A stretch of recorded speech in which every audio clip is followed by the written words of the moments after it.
What's up everybody, my name's Danon and welcome to Ahnestly. Today we're checking out the Galaxy S20 Ultra and starting at $1,400, is this thing worth it? Well, in my humble opinion, I don't think it is. And here's the thing everybody, like I am Korean, I am Korean American.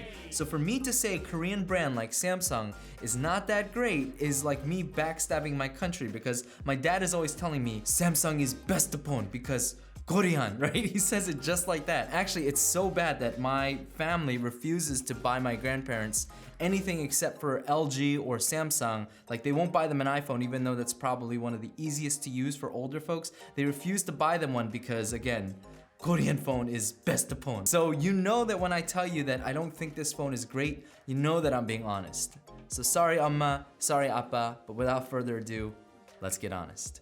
So let's start with the price. $1,400 is a lot of money. This model right here is the $1,400 one. It's got 128 gigs of hard drive space and 12 gigs of RAM. At this point, if you guys are like, all right, I'm out, this is too much for me, make sure you guys like and subscribe before you guys leave, and leave a funny comment below. But I start with the price because that is a lot of money, and because of that, I'm gonna be extra picky when it comes to this phone. I just want to give you guys some comparisons for what $1,400 could buy you. I googled this, and you can actually buy about 763 rolls of toilet paper at $22 for a 12 pack, and that will last you about a year, I think. Or you could buy yourself a Sony a6500 with a kit lens and still have $400 or $500 left over. Or you could buy yourself probably about 70% of the laptops out there, including laptops that you can use for pretty good gaming performance. So I just want to lay it out there in terms of what you could buy if you decided not to pick this up and stayed with your old phone. The next thing I want to talk about is Samsung's update policy. Now, you guys might have heard all the news that when the phone was first released, Samsung was scrambling to make sure they got all these updates out for their phone because people were running into a lot of bugs. And you might look at that and say, oh, good on Samsung, way to respond to, the users and community's needs. But actually, if you look at Samsung's policy, you'll find that Samsung stops pushing out major OS updates to their phones after only 2 years. And that is terrible because one, that's just a crummy policy. And two, because I hear a lot of people saying, I'm gonna pick this phone up for future-proofing. Look, this phone comes with the latest, greatest features such as Snapdragon 865, and if you don't know what that means, basically it comes with things like Wi-Fi 6 and 5G and the latest and greatest Bluetooth features. But the problem is that even though it comes with the best hardware, currently in the United States, we hardly use any of those things right now. Like 5G hasn't been fully pushed out and it's not fully mature. Wi-Fi 6 requires a whole separate router and your internet service provider needs to get on that, but a lot of ISPs have not done that yet. So for us to take full advantage of this thing's hardware, it's gonna take some time. So you have to ask yourself, do I want to hold on to this phone and risk Samsung not pushing out major OS updates and possibly missing out on some of the features that the greatest, latest hardware today can provide, say 2 or 3 years in the future? So something to think about. Really quickly guys, if you guys like this video, make sure you guys like and subscribe, as that would help this channel a lot. And make sure you leave a comment about how my phone case seems to match the color of my shirt. Now again, my phone comes with 12 gigs of RAM and 128 gigs of hard drive space, and having that extra RAM is nice because Samsung has a feature where you can pin your apps directly to the memory, and that allows you to pull your apps up every time you use it just a little bit faster and prevents it from ever refreshing in the background. So this is a big phone. It's so big and it's so interesting that like my mind, for some reason when it looks at this phone, my mind's like, yeah, that's a two-handed phone. You need to use 2 hands for this thing. Versus like something like the OnePlus 7 Pro, for some reason when I look at this, my brain tells me, you got this, you can do it. You can do it with one hand, and for some reason, and then I'll try to use it with one hand, and it always ends up in disaster. I'm always misclicking things, I access menus with my palm that I don't even know how to get to normally, and it's crazy. But with the Samsung, when my eyes look at it, my brain's like, yeah, you can't do this. Use 2 hands. And it's good and bad because on one hand, because my brain admits defeat, I'm always using 2 hands and I never make any mistouches because of that. But it's also inconvenient because it means that you can't use it discreetly, like say under a table or something like that. You can't use it one-handed. Don't even try, it's not gonna work. The screen on this phone is gorgeous. It's huge at 6.9 inches, which is one of the biggest screens out there. It is bright and the colors are nice and vibrant.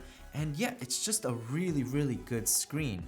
and you can't really understand how big it is until you see it next to devices like my OnePlus 7 Pro and the iPhone 10.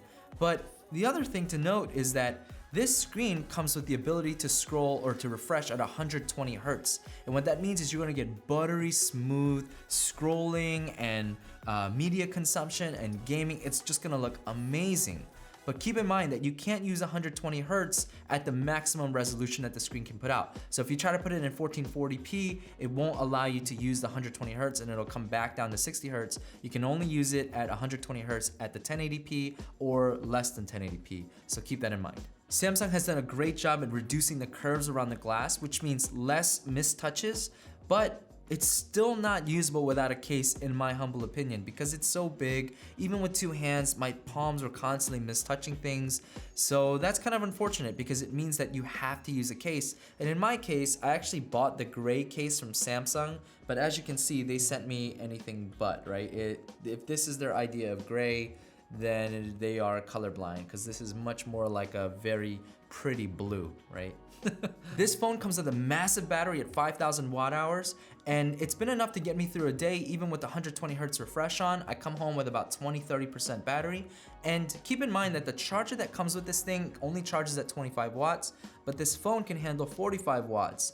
And you might want to invest in that extra charger because with the stock charger that Samsung provides, it takes this phone over an hour to fully charge. And if you want to buy that 45 watt charger, it's going to cost you more money at about $30 to $50. With the 45 watt charger, it'll probably take you maybe about 45 to 50 minutes to charge from 20% to 100. In terms of buttons, this phone only comes with two. It comes with a power button and a volume rocker. There's no more dedicated Bixby button, which Samsung fans rejoice. You guys did it.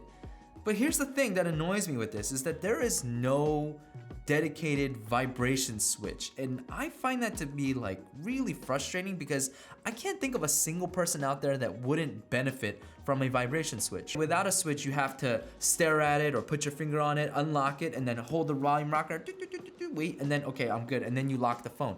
I don't know, it's just, why wouldn't you include it, Samsung? It confuses me. On top of that, Samsung has decided to put their volume rocker and the power button on the same side. And there's nothing on the left side. I don't get why they wouldn't just move the volume rocker to the left side because it's a two-handed device anyway. And the reason why that's frustrating is because when I go to lock my phone and I'm not looking at it straight on or I don't have my finger right on the lock button, I've actually mistouched the volume buttons thinking that they were the lock button many times. Even my wife has done it when she tries to use my phone. So a little bit frustrating. I wish they had just moved it over to the left. It would have been a little bit easier to use. In terms of usability, this phone is fast, but honestly in 2020, every phone should be fast. There's just a lot of competition out there. There should be no phone at this price point that is slow. But for some reason, this phone feels slower. I'm not saying it is. It feels slower than say my OnePlus 7 Pro. Because of some things like this. Like for example, when you go to lock your phone from your screen being on, there's this kind of fade to black as opposed to just kind of blacking out really quickly, and it takes a second for the phone or the always on display to turn back on, and it always takes a couple seconds before you can unlock your phone again because of that slight delay. On top of that, I've noticed that for some reason when I try to use my fingerprint unlock when the phone is at the unlock screen, so not this one, but at this screen here, when you try to use your fingerprint unlock there is a little bit of lag sometimes, and I think it has to do with the fact that as soon as you turn to your unlock screen, Face Unlock, if you have that activated, is also trying to detect your face. So I think sometimes the wires get crossed a little bit, and I find that there's just like a little bit of delay when you try to do that. Not always, but occasionally you'll experience some delays. I'm also pretty upset with the fingerprint sensor that Samsung put in this. First of all, it's old tech. There is new tech out there for in-screen fingerprint readers, but Samsung chose not to put it in this phone, and I think they knew that. I think they knew that people wouldn't like their fingerprint sensor, so in my humble opinion, it seems like Samsung tried to bury it as much as possible.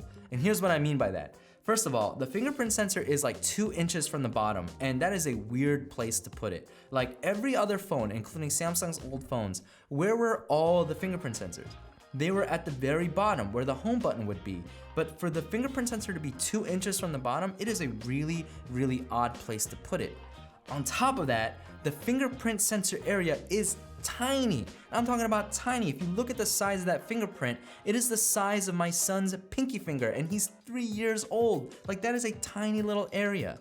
On top of that, there is no sense of haptic feedback or any kind of visual whatever, so that you know that whether your phone is unlocking or not. And the final thing, the final nail in the coffin for me is that the fingerprint sensor, like if you look at the OnePlus 7 Pro, the fingerprint sensor is a huge distinct color, so you'll know where it is even if the phone is laying down. As opposed to the Samsung, the fingerprint sensor is this really dull gray, and it's impossible to see if your phone is at any kind of distance from you while laying straight on the ground. So it's like Samsung doesn't really want you to use the fingerprint sensor, and they'd rather you use the face unlock, which, and you know, again, the face unlock will start to activate as soon as you lift your phone up from the ground if you have that feature on. So I don't know, it's a little bit frustrating for me, because if you follow me, you'll know that I much prefer in-screen fingerprint readers as opposed to face unlock, and I was frustrated when everybody got rid of the fingerprint unlock. Because for me, if you're in a meeting or something and you need to unlock your phone discreetly, to do it with your finger, you could just do it really quickly with your finger and you're done. But with all this face unlock, now you have to go like, and I don't know, it's just super awkward. So let's talk about that camera. It is big, it is huge, it is probably bigger than what you think it is. It is thicker, it is taller, it is wider than what you think it is. And on top of that, it is not well protected, because this is an official Samsung case, and even with the Samsung official case, if I run my finger across this, I can feel that camera or the lens is not well protected, which means if you drop it, if you heard that, that was glass hitting the table, because that's rubber hitting the table and that's glass hitting the table. So this thing is not well protected, so make sure you keep it away from things like sand or diamonds or really sharp objects. I'm not a professional photographer, I like taking pictures, and I am experiencing what everybody else is experiencing. When it comes to video, I am experiencing this kind of weird focus breathing, and if you don't know what that means, it's like the phone can't determine what it wants to focus on, and so you'll kind of see this constant zoom in, you see this constant focus in, focus out. So I have experienced that issue, and again, this is a pretty good camera. Like, it is one of the best zoom cameras on any phone out there today, so that if you were to take that zoom and you were to zoom in the same amount with any other phone out there, this phone would get you a better picture quality. Now that doesn't mean that the zoom is gonna give you the best picture quality out there of all time. It's still gonna be pretty bad if you zoom in pretty far, but it's just gonna be sharper than any other phone at the same focal length. I do like Samsung's camera app though. I think it's one of the most intuitive and easiest to use of all the stock camera apps out there. But here's the thing, guys, if you wanted to buy this phone so you could have the best camera in the business, unfortunately, it's not gonna get you there. And at $1,400, I don't think that's okay, especially with all the camera issues that they're having. And they might be software updates, but it's been a while since this phone's been out, right? And my phone is still doing the focus breathing when it comes to video. So if you guys are looking for a great camera, I highly recommend you guys instead spend your money elsewhere, either on a different phone with a better camera, or you wait for some of these new phones that are about to come out. Like the iPhone's been announced, the OnePlus 8 has been announced, although historically they haven't had great cameras. The Pixel has been announced as well, so might be something to wait for if you're looking for the best camera. Meanwhile, you could again pick up like something like a Sony a6500 with a kit lens, which would be a much better camera than all the phones out there, and you would still save your money if you opted not to buy this thing. But I don't want to be too preachy here. So what is my overall opinion on the Samsung Galaxy S20? I mentioned it at the beginning, right? Like, I don't think it's a great phone, and I'm betraying my peoples by saying that. But I say that because from the weird button layout design to the crazy investment they probably spent on the camera, which number one, isn't that useful to most people, and number two, is still having issues, to the point where they didn't spend money on other areas that I think would have improved the usability of the phone. And then extending even to the fact that Samsung won't push out major OS updates even after just after 2 years. You combine all those things together, and I gotta say, like, I can't recommend this phone to anybody. And you might ask, like, well, what about the lower lines? What about just the regular S20? But here's the thing, everything is the same. The button layout is the same, the fingerprint reader is the same, the camera might be a little bit different, but the OS update policy is the same. Everything is the same. All that's happening is that it's just a little bit more bearable because the price is lower. But I still think that's too many compromises for the starting price. I think of the beginning line, the lower line is still like $700-800. That's a lot of compromises you're making for that price point, especially when you've got all these competitors that are about to release their high-end phones. So I would recommend wait, and for the time being, I would not recommend this phone or anything that the S20 line that Samsung has come out with. So what do you guys think? Am I crazy? Am I nuts? Am I a super OnePlus 7 Pro fanboy now? Am I a secret iPhone lover? Let me know in the comments below. Make sure you guys like and subscribe, and until next time guys, stay honest.